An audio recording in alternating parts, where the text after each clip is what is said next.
I'll be reading to you guys this morning from the book of Genesis. I'll be reading from the 18th chapter. So if you want to follow along in your own Bibles or on your digital Bibles, whether you are here or at home, we'll be reading the entirety of the 18th chapter.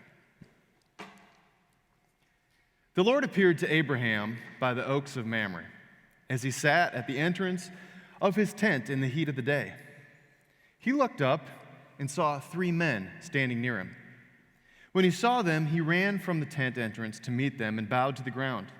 He said, "My Lord, if I have found favor with you, do not pass by your servant. Let a little water be brought, and wash your feet, and rest yourselves under the tree. Let me bring a little bread that you may refresh yourselves, and after that you may pass on, since you have come to your servant." So they said, "Do as you have said." And Abraham hastened into the tent to Sarah and said, "Make ready quickly 3 measures of choice flour, knead it, and make 3 cakes." Abraham ran to the herd, took a calf, tender and good, and gave it to his servant, who hastened to prepare it. Then he took curds and milk and the calf that he had prepared and set it before them, and he stood by them under the tree while they ate. Then they said to him, "Where is your wife, Sarah?" And he said, "There in the tent." Then one said, "I will surely return to you in due season, and your wife Sarah shall have a son." And Sarah was listening at the tent entrance behind him. Now Abraham and Sarah were old, advanced in age, and it had ceased to be with Sarah after the manner of women. So Sarah laughed to herself, saying, "After I have grown old and my husband is old, shall I have pleasure?" The Lord said to Abraham, "Why did Sarah laugh and say, 'Shall I indeed bear a son now that I am old?' Is anything too wonderful for the Lord?" At the set time, I will return to you in due season, and Sarah shall have a son. But Sarah denied, saying, "I did not laugh," for she was afraid. He said, "Oh yes, you did laugh." The word of God for the people of God. Thanks be to God.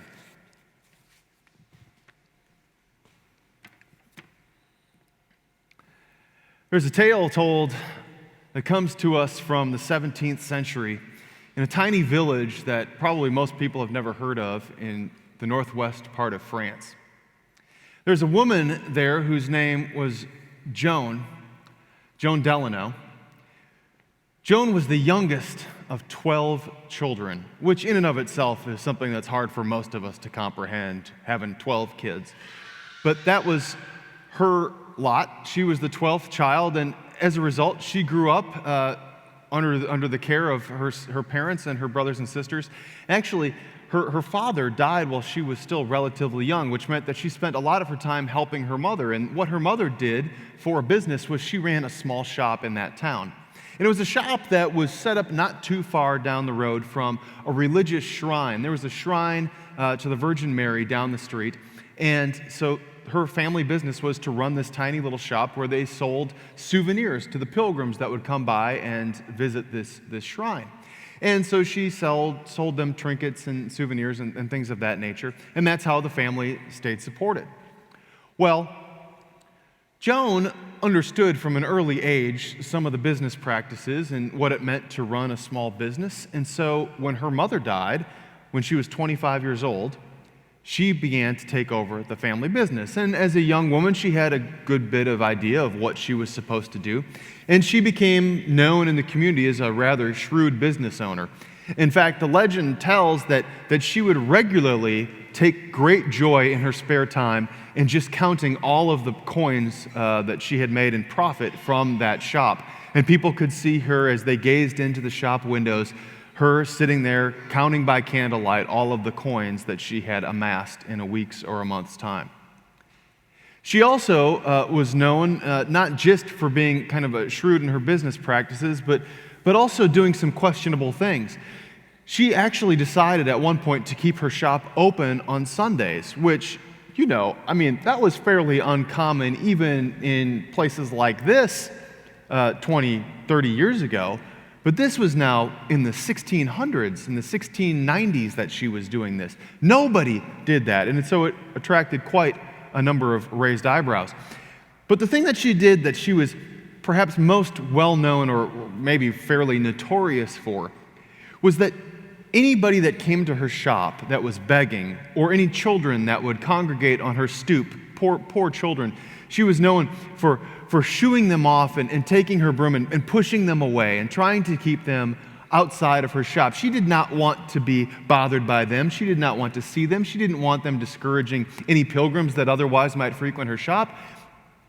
And quite honestly, I'm sure that she just didn't like the idea of poor people getting near her. It gave her an uncomfortable feeling, and she just felt like she wanted to keep them away. And so she not only was known for her shrewd business practices, but also for having a rather cold heart, especially for someone who claimed to be a devout Christian person. So this is the story of the early years of Joan Delano and how she became known in her community and the reputation that she had put out there for herself. But things would change, because about 40 years ago, she became sainted by Pope John Paul as one of the Catholic Church's many, many saints. And Saint Joan, the name in the Catholic tradition at least, took on a different kind of meaning and reputation. So something had to change, right? And we'll continue with her story in just a second, but I want to tell you that for the next few weeks, during the month of October, I want to be talking to you in a sermon series called Saints and Silver. And the idea here is that I want to expose you to a different person that we'll just loosely call a saint, and tell their story and talk to you about the transformation that has taken place in their lives and in the lives of others because of their generosity. So the silver part of the sermon series of Saints and Silver is that I want to talk to you about financial stewardship. And I know it's that time of the year, and you're probably very accustomed to this. If you are a church-going person and a United Methodist, you'll probably know that this is the time of year when we often focus on our financial giving as we prepare to lay the groundwork for 2021 and the year to come and budget and all that kind of stuff. And all that stuff that if you're a finance person, you think that this is exciting, and for the vast majority of everybody else, you say, oh my gosh, I'm glad I'm not on that committee at the church, right? And so, but it's that time of year, and I want to talk to you about financial stewardship because, as Andrew mentioned before we took the offering a moment ago, and as we've said now many times over, financial stewardship is an important part of what it means to be a Christian. It's a spiritual act to give of our gifts, of our offering, and of our tithes. And so we're going to spend some time talking about that over the next few weeks, but to do so, I want to tell you about these stories of people that you will find, as you hear their stories, may be surprisingly ordinary in terms of their background, but have done extremely extraordinary things through their life, through their ministry, and through their generosity. And so we have built this triptych, built an altarpiece to showcase the saints that we'll be talking about. And if you don't recognize anybody, or maybe you only recognize one or two of these people, good. Be patient, hang in there. It's one of the reasons I want to keep you coming back all month long. So today we're talking about Joan Delano. And I told you that obviously her story had to change at some point, right? Well, it changed on Pentecost Day. Pentecost being the day that's 50 days after Easter. Pentecost is the day in the church where we celebrate the birthday of the church. It was when the Holy Spirit came rushing in, and all of those people from all those various backgrounds and started speaking in all those different languages, and it's regarded to be really the birth of the Christian church. So it was on Pentecost Day that an old woman walked into Joan's shop full of religious knickknacks. She walked in, and she was murmuring something under her breath. Now, this lady, her name was Frances, and she had already attracted quite a reputation for herself because she made it her job to go from shrine to shrine to shrine across France's countryside and visit all of them. And she would go and she would pray at these places, and everybody sort of began to recognize her because she was regularly on this circuit of shrines. And so when Frances came to town, everybody sort of paid her no mind, but she was a peculiar person. You might have said that she was just a little bit different. She talked a lot to herself, she mumbled under her breath, and everybody just sort of let her go about her way. So it wasn't any particular surprise when she came into Joan's shop one day. But the thing that was kind of bizarre was that she looked at Joan and she said, "I'd like to rent a room from you." Joan said, "Fine, it'll cost you." The woman said, "Okay, I will pay." And so Frances paid her for the night. And then a night turned into two, and two turned into a week, and then weeks turned into months, and even years that she stayed there. And gradually these women became better and better friends. And finally one day Joan just said, "What is it that you are saying under your breath all the time when you were talking to yourself?" And she said, "I'm communicating with God. God tells me things. And most recently, God has told me that it's time for you to open your doors to the poor." Now, of course, this was something that was rather shocking to Joan. I don't think that that was the message that she was expecting. And let's be perfectly frank. Most of us are a little bit uneasy anytime somebody says, "God told me such and such." But we're probably even more inclined to raise our suspicion when somebody says, "God told me to tell you such and such." So that's the position that Joan finds herself in. Frances, the woman that she's been renting a room to, has now told her, "Hey, God has told me something, and by the way, it's going to mean you're going to have to open your doors to those people that you had previously chased off the stoop of your business." So Joan went to church. They went to Mass together. And eventually, Joan started to believe what Frances was telling her. And so one day there was this family that came by the shop, and they were homeless. They had nothing. And apparently, God had done just enough to soften Joan's heart that she opened the doors of her business. She let this family in, and they stayed with her. And they kept staying with her, and then, lo and behold, another group of individuals came in. She welcomed them in, fed them, gave them a safe place to stay. She began creating makeshift areas for the families and the individuals that came in to stay in her residence and in her shop. And then, as it happened, the adjacent businesses and homes began to go up for sale, and Joan had been so shrewd that she had amassed quite a small fortune and was able to pay for them. And then she expanded, and more people began to come in. And then she began to take in all sorts of different orphans. And people began to pay attention, and they began to notice. And then Joan's identity in the community really began to change. And instead of sort of being recognizable for shooing people away with the broom, all of a sudden now it was more like things like children that were hanging on to her and clinging to her and finding security and safety for her, kind of like that. And then people began to say, "Well, I want to help. I want to be a part of that. She's obviously doing something powerful, and I want to be associated with that." And so people felt the pull, and God was tugging on their hearts. And all of a sudden, they began to volunteer and say, "How can I be helpful?" And then enough volunteers came that she said, "Gosh, one day she opened her eyes and she looked out and she said, 'This kind of looks like a church.'" So she planted a church. And within a short amount of time, that she got word from the Vatican that it was actually okay that she started a church out of her house. And they planted a church in that community, and it grew, and it grew, and it grew. And sometimes when God does that, when God plants that seed, or when God pulls on those heartstrings and people take notice, it becomes an infectious kind of thing in the best of ways. And people want to be a part of that. And so they wanted to be a part of Joan's ministry. And it grew, and it grew, and it grew. And as it grew, in terms of people volunteering and in terms of people volunteering their money as well and offering that, then they could expand even further. And now all of a sudden they had over 100 orphans staying in what was originally Joan's shop. Today, you will find people continuing that ministry that started in that tiny village in France, throughout the nation of France, and as far away as Madagascar and Indonesia. And as I mentioned, just over 40 years ago, or just under 40 years ago, on Halloween night, 1982, Joan was made a saint. It all started, though, with this little tug at her heart. The transformation from basically an Ebenezer Scrooge type character to to one that would do anything for those who were in need was a transformation that can't be overlooked or can't be taken lightly. But it started with being receptive to what God was doing, and it started with a short and small message from an unlikely person. This lady that everybody else had written off as being a little bit nuts, she was the one who delivered this message. And as I was reading over Joan's story not too long ago, it really made me think about this story from the 18th chapter of Genesis.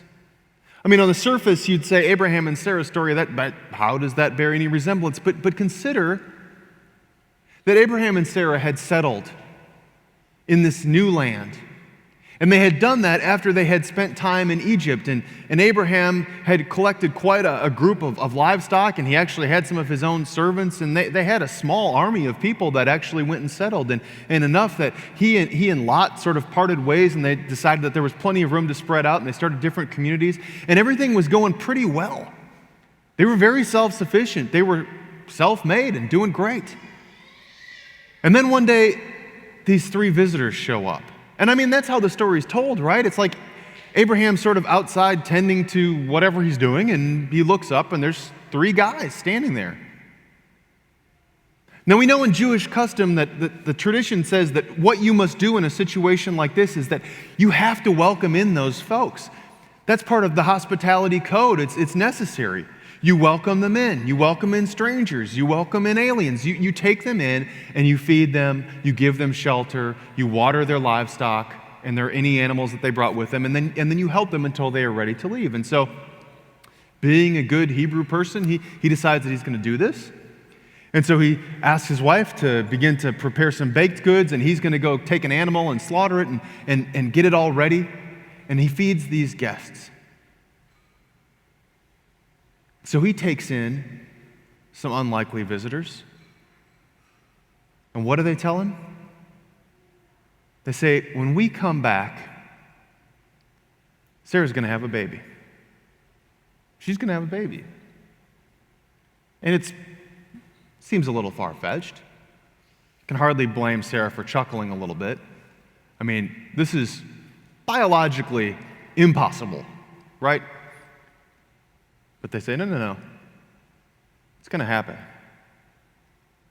Is anything too wonderful for God? And that is what happens. But it starts off with this small act of hospitality, of welcoming in a stranger, of being receptive to what they have to say. And it turns out that somewhere in this story, it doesn't tell us exactly when, but it goes from three men who appear as strangers to Abraham and Sarah at their tent. And all of a sudden, the next thing we hear is that we are told that the stranger is God. So God is communicating a message. And Abraham and Sarah were actually aware enough to receive that message, to listen to it and appreciate what was going on. Now, they may have laughed a little bit, but they believed it. So here's what I want you to take away today and over the next month. When it comes to thinking about financial stewardship, when we give, lives are changed. Because these stories are about what happens when resources are offered, God is involved, and lives are changed. But it's not always just the lives of the recipients of the ministry. Sometimes it's the lives of the person doing the giving. You might say that Joan Delano's greatest gift was the financial offering and the taking in of the people and the lives that she'd shaped and changed from doing that. But I would argue with you that she might suggest to you that she herself was the one who was most changed by what happened. She went from broom to being recognized for her work with children, orphans, and people who are in desperate need. We hear the story of Abraham and Sarah, and through their small act of offering a meal, ended up with this blessing that would change not only their lives, but really set human history on a different kind of trajectory. Because the offspring of Abraham and Sarah, we are told, would be as numerous as the stars in the sky. And a legacy that would live on and on and on, even to this day in our time and all of us. Sometimes, I would suggest most of the time, that when we give generously, we also will be incredibly blessed. Now, time out. Time out. I know what I just said. And some of you should have your antenna up and say, gosh, that sounds an awful lot like what we call the prosperity gospel, right? You give, and this is the thing that gets correctly a bad name, right? Because we see a lot of televangelists and they're talking about, hey, if you give, if you send in your money, if you support now, if you support this very thing, God's going to bless you and you're going to see this back tenfold. And it sounds like a financial pyramid scheme or some sort of Ponzi deal where if we just support our church more generously, we will receive blessings poured upon us. It reminds me of those letters you used to get as a kid, send in a sticker to these 10 kids and you'll get 100 stickers at the end of the month. I mean, it sounds like one of those kinds of things. But remember, if this is something that you think that you should be doing because you will receive something in return in the form of all these wonderful blessings, that money will come back to you, that ain't how it works, is it? But if we think about this in terms of how will your life be changed for the better, because you are living as a more joyfully generous person, that's where the transformation takes place. I know lots and lots of people who have everything that they need who are terribly unhappy. I know lots of people that, at least in terms of society's scorecard, would seem to be doing a great job who are pretty miserable. What I have never met is a Christian person who gave incredibly generously to support their church's ministries, who was regretful about that. Or when they said, I am going to take an additional step, and I'm going to give more this year than I have before, and then said, I really want that money back. Or, I don't believe that that was a good investment. Or, I'm not feeling so good about that. Those are just not comments that I have heard. And so I'm not trying to say this to you because I'm trying to promise you something that I won't personally be able to deliver on. What I am saying to you is that I believe that when we create a culture of generosity within the church, and when we ourselves are pushed or believe that God is actually nudging us to give generously, to give a bit more, to give to something special, that we will receive a kind of peace within ourselves in that can't be filled anywhere else. And what we will see is not only does that giving change lives in terms of how it is transformed into ministry, but it will also be something that starts to transform even us. That's what you're going to hear all this month. Stories of transformed lives. Yes, it's about giving. Yes, it's about stewardship. Yes, it's about generosity. But ultimately, it is about how God is softening hearts, changing minds, and transforming lives, both in terms of those who are the beneficiaries and those who give. So, I will be praying for all of you, and I hope that you will be praying for me and for our church. And in the coming weeks, you'll have the opportunity to consider how it is that you want to support the church, not just through your participation and not just through your prayers and not just through the ways that you serve, but also through the ways that you are supporting the church financially. Because it is a spiritual act. Not just an action that we go through, but something that we believe actually has the power of changing lives. That's why I don't hesitate to talk about financial stewardship, because I believe it actually is a spiritual matter and something that is good for all of us to think about on a regular basis. And I know that this will be an opportunity for all of us to grow and to be reshaped in the process.